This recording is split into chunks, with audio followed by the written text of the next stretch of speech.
د سنګره د ځوانانو ټولنې لپاره مشر او د رهبرۍ غړي د یوې غونډې په ترڅ کې وټاکل شول. په یاده غونډه کې د ولایتي شورا غړي ګلزار سنګروال سربیره قومي مشرانو ګڼ شمېر ځوانانو ګډون کړی و. د سنګره د ځوانانو ټولنې لپاره بابا خان سنګروال د نوي مشر او ودیر چمنګل او ملک یاسین مرستیالان او د چارو د ښه سمون په خاطر عبدالله او پاسون د اجرایوي مسؤلینو په توګه وټاکل شول. د لغمان د ولایتي شورا غړی ګلزار سنګروال وایي د دې ټولنې څخه موخه د ځوانانو انسجام او یووالی دی. ښاغلي سنګروال زیاته کړه موږ د ځوانانو له حقه حقوقو څخه دفاع او د حکومت د بیا رغونې د پروژو پر تطبیق کې به د خپل حکومت سره همکاري وکړو.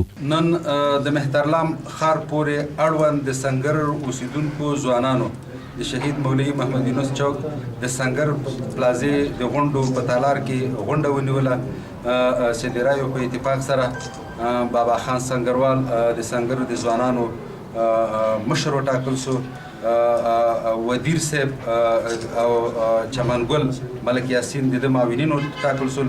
همدارنګه د چارو د سمون په خاطر باندې عبدالله صاحب او پاسون صاحب د دغه شورا اجرایوي مسؤلین او خزانه‌داران وټاکل شول.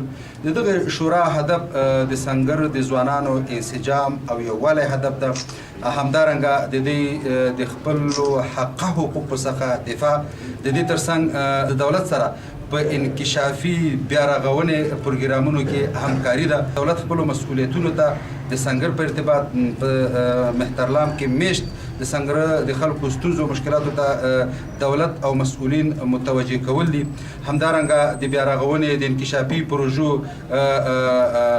د اولویت په ټاکلو کې د دې نظر او دغه نظرونو د راټولولو او د دولتي چارواکو هغې ته متوجه کول د دغه شورا د اهدافو څخه دي.